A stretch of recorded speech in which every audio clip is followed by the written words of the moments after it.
Hello विद्यार्थी मित्रों, तो आप सभी का स्वागत है हमारे इस YouTube चैनल यूनिक एकेडमी के अंदर। तो विद्यार्थी मित्रों, आज हम गाला असाइनमेंट कक्षा 12 विषय आंकड़ा शास्त्र पेपर नंबर 3 का विभाग नंबर सी सॉल्व करने जा रहे हैं, जिसमें हमारा विभाग नंबर सी क्या है। क्वेश्चन नंबर 31 है कि सिग्मा P1Q0 अनुपात P0Q0 5:3 है। सिग्मा P1Q1 अनुपात सिग्मा P0Q1 3:2 है। हमें लास्पियर, पासे और फिशर का सूचकांक ज्ञात करना है बच्चों, ठीक है। सबसे पहले लास्पियर का सूत्र क्या होता है, तो लास्पियर का सूत्र होता है सिग्मा P1Q0 बट्टे में P0Q0 गुणे में 100। तो P1Q0 कितना है बच्चों 5, तो यहाँ लिख दिया 5, और P0Q0 कितना है 3, तो यहाँ लिख दिया 3। तो 5/3 गुणे 100, बेटा 5 का गुणा 100 में करेंगे तो 500 बट्टे में 3 और भाग करेंगे 500 में 3 का, तो कितना आ जाएगा हमारा, जैसे कि 500 भागे 3 करेंगे तो 166.67 आएगा। ठीक उसी प्रकार आईपी का सूत्र होता है सिग्मा P1Q1 बटे में सिग्मा P0Q1 गुणे 100। तो P1Q1 हमारा कितना है बच्चों 3 है, और P0Q1 कितना है 2 है। तो बेटा 3/2 गुणे 100, और 3 का गुणा 100 में करेंगे 300/2, तो 300 में 2 का भाग देंगे तो 150 आएगा। ये हमारा आ गया पासे। उसके बाद क्या निकालना है बच्चों में फिशर। तो फिशर का सूत्र होता है करणी में IL गुणे IP। IL कितना है 166.67 गुणे IP कितना है 150। इन दोनों का गुणा करेंगे तो बच्चों इतना आएगा 25,000.5। अब इसका करणी तोड़ेंगे तो 158.12 आएगा। आई होप आपको समझ में आ गया होगा। इसी के साथ नेक्स्ट क्वेश्चन हमारा 32 नंबर है। निम्न माहिती पर से R ज्ञात करो। क्या ज्ञात करो बच्चों R, जिसमें n बराबर 10 दिया है, सिग्मा XY 1500 दिया है, x का मध्यक 12 है और y का मध्यक कितना है 15। x का प्रमाप विचलन 9 है और y का प्रमाप विचलन कितना है बच्चों 5। ठीक है, अब ध्यान से समझना, x का मध्यक 12 यानी x बार बराबर कितना है 12, y का मध्यक 15 तो y बराबर कितना है 15। फिर क्या है बेटा, x का प्रमाप विचलन यानी sx बराबर 9 और y का प्रमाप विचलन यानी sy बराबर 5। ठीक है, अब कौन सा सूत्र लगेगा, कीमत के ऊपर निर्भर है। r बराबर सूत्र लगेगा sigma XY minus n into x bar y bar बटे में n इंटू SX XY। क्यों, क्योंकि सवाल में सिग्मा XY दिया है और n दिया है और SX XY दिया है। अब सिग्मा XY बच्चों कितना है, सिग्मा XY 1500, तो 1500 माइनस n कितना है तुम्हारा 10 गुणे x बार y बार, तो x बार तुम्हारा 12 है, y बार 15, तो 12 गुणे 15 बटे में n यानी 10 SX गुणे XY। SX कितना है तुम्हारा, तो SX 9 है और SY कितना है 5, तो 9 गुणे 5। अब 1500 10 12 और 15 गुणा करेंगे तो कितना आएगा बच्चों 1800, और 10 गुणे 9 गुणे 5 करेंगे तो कितना आएगा 450। ठीक है, अब करना क्या है, 1500 में से 1800 माइनस करो तो -300 आएगा। कितना आएगा -300 बटे में कितना है 450। -300 में 450 का भाग देंगे तो कितना आएगा -0.67। ये हमारा क्या हो गया आंसर। आई होप आपको समझ में आया होगा। ओके, नेक्स्ट हमारा क्वेश्चन क्या है, y का x पर नियत संबंध रेखा y कैप बराबर 11 + 3x और sx इंटू sy बराबर 3:10 हो तो निश्चितांक ज्ञात करो। क्या ज्ञात करो, निश्चितांक। सबसे पहले बच्चों आपका सवाल में y कैप बराबर 11 + 3x दिया है, और बेटा y कैप का सूत्र क्या होता है a + bx। तो सिंपल सी बात है बेटा, जो ये 11 है ना वो तुम्हारा a है, और b मतलब ये जो 3 है ना तुम्हारा बच्चों, ये तुम्हारा क्या है b है। अब क्या हमें ज्ञात करना है, निश्चितांक ज्ञात करना है। तो निश्चितांक का सूत्र क्या होता है, कैपिटल R² बराबर स्मॉल r², यानी सबसे पहले स्मॉल r ज्ञात कर लोगे, उसका स्क्वायर करोगे तो आंसर आएगा। ठीक है, अब r का सूत्र क्या होगा, b गुणे में SX बटे में SY। ओके, तो इस तरह से सूत्र में कीमत रखेंगे कि b कितना है हमारा 3 गुणे SX। ठीक है, SX देखो यहां पर SX तुम्हारा कितना है 3, तो b कितना है 3 गुणे SX तुम्हारा 3 बटे में SY, तो SY कितना है तुम्हारा 10, तो 3 गुणे 3 10 यहाँ पे लिख दिया, 3 गुणे 3 यानी 9 बटे में 10 यानी 0.9 आया तुम्हारा। कितना आया 0.9। फिर से देख लो, b कितना है तुम्हारा 3, फिर SX कितना है 3 बटे में SY कितना है 10, 3 तिहाई 9 बटे 10 0.9। अब बताया ना कैपिटल R² निश्चितांक यानी कैपिटल R² बराबर स्मॉल r²। r कितना है 0.9, तो 0.9 का स्क्वायर करेंगे तो 0.81 आएगा। ओके, आई होप आपको समझ में आ गया होगा। नेक्स्ट हमारा क्वेश्चन क्या है, अनियमित घटक पर टिप्पणी लिखो। तो पहला नंबर, इस घटक को अल्पकालीन प्रभाव कहते हैं। अनियमित घटक को कौन सा प्रभाव बोलते हैं, अल्पकालीन प्रभाव। फिर इसका प्रभाव समय अनिश्चित होता है, मतलब इसके प्रभाव का जो समय है वह अनिश्चित होता है। नेक्स्ट, इसका आगाही नहीं किया जा सकता, मतलब इसकी भविष्यवाणी नहीं की जा सकती है। नेक्स्ट, इसे आरटी से दर्शाते हैं। किससे दर्शाते हैं? आरटी से। और सामायिक श्रेणी का पूरा योगनी मॉडल का सूत्र है YT बराबर TT plus ST plus CT plus RT, और यही RT क्या है? अनियमित घटक है। आई होप आपको समझ में आ गया होगा। नेक्स्ट क्वेश्चन चलते इसके बाद। नेक्स्ट हमारा क्वेश्चन क्या है? बीजल 90% कहानी में सही बोलता है, जहां सेजल 80% कहानी में सही बोलता है। बीजल और सेजल एक ही तथ्य को अलग अलग प्रस्तुत करे, उसकी घटना ज्ञात करना है, संभावना का मान। सबसे पहले बीजल 90% कहानी में सही बोलता है, तो इसको A मान लेंगे। तो A बराबर 90% है तो बटे में 100 यानी 0.9। ठीक उसी प्रकार जो सेजल है 80% कहानी में सही बोलता है, तो P ऑफ B बराबर क्या आएगा? 80/100 यानी तुम्हारा ये आ गया 0.8। ठीक है। अब बीजल और सेजल एक ही तथ्य को अलग अलग प्रस्तुत करते हैं। ठीक है, तो सिंपल सी बात है, अगर बीजल और सेजल दो एक ही तथ्य को कैसा है? अलग अलग प्रस्तुत करते हैं। अब बीजल को मान लो तुम B मान लो, बीजल को B मान लो, और सेजल को क्या मान लो? S मान लो। क्या मान लो? S। ठीक है। अब देखो, अगर बीजल सही बोले तो सेजल सही ना बोले, अथवा सेजल सही ना बोले और A सही बोले। यानी कहने का मतलब इसमें बीजल और सूजल है ना, यहां B आ जाएगा। क्या आ जाएगा यहां पे? B। यानी जो B है ना बेटा, वो बीजल है, और S कौन है? सूजल।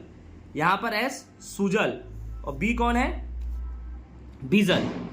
सबसे पहले ध्यान से समझना इसमें क्या लिखा है कि बीजल और सेजल एक ही तथ्य को अलग अलग प्रस्तुत करते हैं। यानी बीजल अगर सही बोल रहा है तो शायद सूजल गलत बोल रहा हो। इस तरह से अपने को ये घटना को ढंग से लिखना है।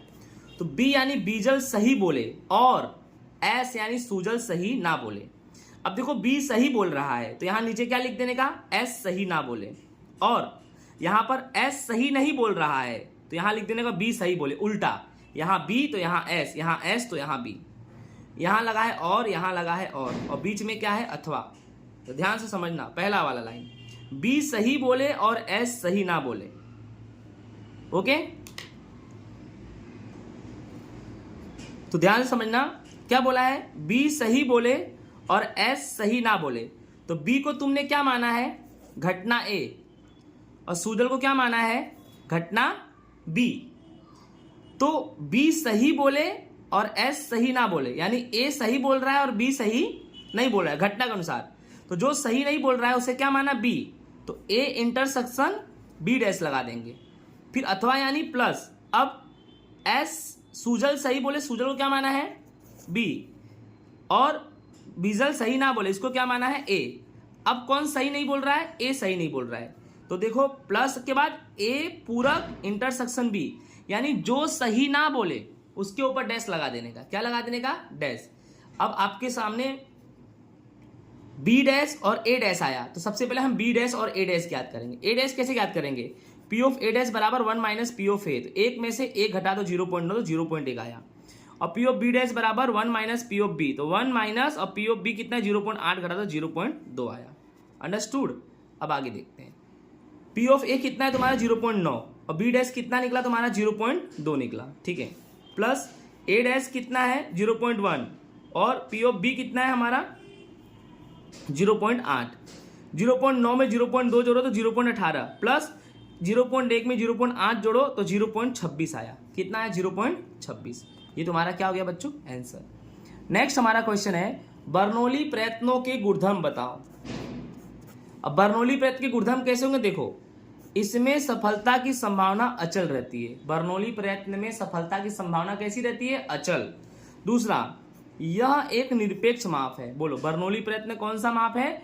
निरपेक्ष माप है। नेक्स्ट, इसमें सफलता और निष्फलता दोनों परस्पर निवारक और निषेध घटना होते हैं। यानी बर्नौली प्रयत्न में सफलता की संभावना और निष्फलता की संभावना दोनों परस्पर निवारक और निषेध घटना है, इसीलिए Q बराबर 1 माइनस P होता है। ओके, नेक्स्ट हमारा क्वेश्चन नंबर 37 है 3.8 less than x less than 4.8 को मानांक व सामीप्य स्वरूप में लिखना है।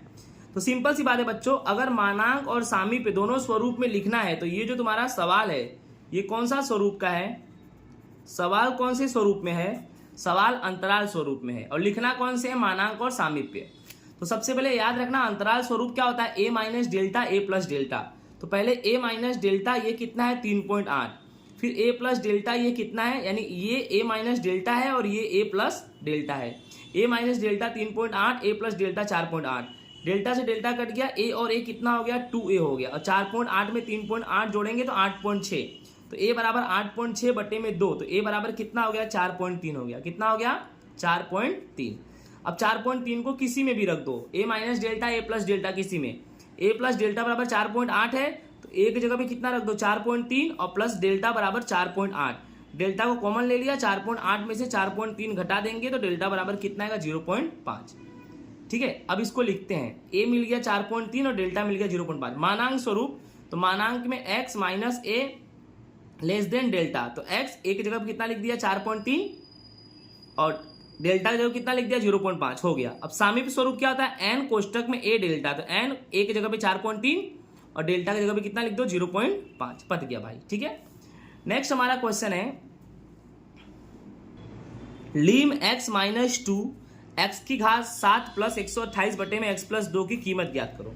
तो लीम x माइनस 2, अब देखो ध्यान से, x की घात 7 लिख दिया, अब 128 करना है तो यहां लगा दो माइनस और यहां भी लगा दो माइनस, 2 की घात 7, क्योंकि 2 की घात 7 करोगे बच्चों 128 ही आएगा, और माइनस माइनस क्या हो गया प्लस, यानी मैंने इस स्वरूप में लिख दिया, देख लो माइनस माइनस प्लस, और 128 को मैंने 2 की घात 7 कर दिया। नीचे भी ऐसे x प्लस 2 है ना, तो x माइनस माइनस 2, इसका मतलब x प्लस 2 ही होता है। ठीक है, अब सूत्र कौन सा लगाएंगे, n की घात n a की घात n माइनस 1, कौन सा n a की घात n माइनस 1, जहां सबसे पहले n चाहिए, तो n कौन है तुम्हारा, ये जो 7 है ना, यही तुम्हारा क्या है n है, तो 7 लिख दिया, a चाहिए, अब a कौन है, ये जो माइनस 2 है ना बच्चों तुम्हारा, यही a है, तो माइनस 2, फिर n आपको पता है 7 माइनस 1, तो 7 माइनस 2, 7 में से 1 गया 6, फिर 7 गुणे माइनस 2 की घात 6, तो 7 गुणे माइनस 2 की घात 6 करेंगे तो कितना आएगा 64 आएगा, 7 गुणे माइनस 2 की घात 6, तो 7 गुणे माइनस 2 की घात 6 करेंगे 64 आएगा,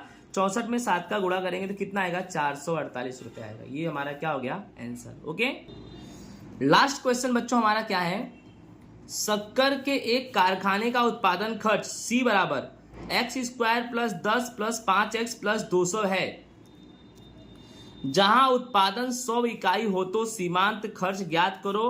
ठीक है बच्चा, सीमांत खर्च ज्ञात करना है, ध्यान से समझना है इसको।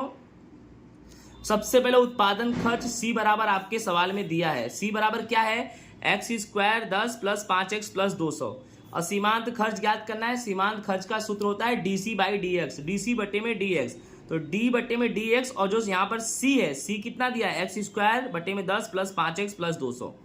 ठीक है, अब आप x² का सॉल्यूशन क्या होगा आपको मैं बता दूं, इसके आगे कुछ नहीं तो 2 का गुणा 1 में करो 2, और x और 2 का 1 हो जाएगा तो सिर्फ 2x बचेगा, तो 2x और बटे में 10 प्लस 5x का सॉल्यूशन जान जाओ, इसकी घात कुछ नहीं 1 का गुणा 5 में करेंगे 5, और 1 घट जाएगा, नहीं कुछ बचा नहीं, सिर्फ 5 बचा, प्लस 5, और 200 को कितना मान लो 0 मान लो, कितना मान लो 0। बोलो समझ में आ गया। अब क्या करना है आपको, ये 2x है तो 2x को भी सोल्व करना है। 2x का मतलब है 2x की घात 1 का गुणा 2 में करेंगे 2 आएगा, और x की घात 1 है तो 1 0 हो जाएगा, तो कोई मतलब नहीं होगा, सिर्फ 2 ही बचेगा। ठीक है, सॉरी इस तरह से नहीं करेंगे, थोड़ा देखो, इतना तो आपको मालूम पड़ गया ना कि 2x बटे में 10 प्लस 5, ये 200 क्या हो जाएगा 0, एक ही बात फलन करना है, फिर 2 1 कम 2, 2 पंजे 10, ठीक है, यानी ऊपर 1x बचा, नहीं x बटे में 5 और प्लस ये कितना बचा तुम्हारा 5। ठीक है, और x बराबर कितनी इकाई है 100 इकाई। अब करना क्या है, x की जगह भी कितना रख दो, x की जगह भी कितना रख दो 100, क्योंकि देखो यहाँ बोला है 100 इकाई हो, कितना इकाई हो 100, तो इसकी जगह 100 रख दो, क्या रख दो 100, तो x की जगह पे 100 और बटे में कितना 5 प्लस 5, तो 100 में 5 का भाग देंगे 20 प्लस 5, 20 प्लस 5 कितना हो जाएगा 25। ये तुम्हारा क्या हो गया बच्चों आंसर। तो इसी के साथ ये हमारा पेपर होता है पूरा। धन्यवाद। राधे राधे।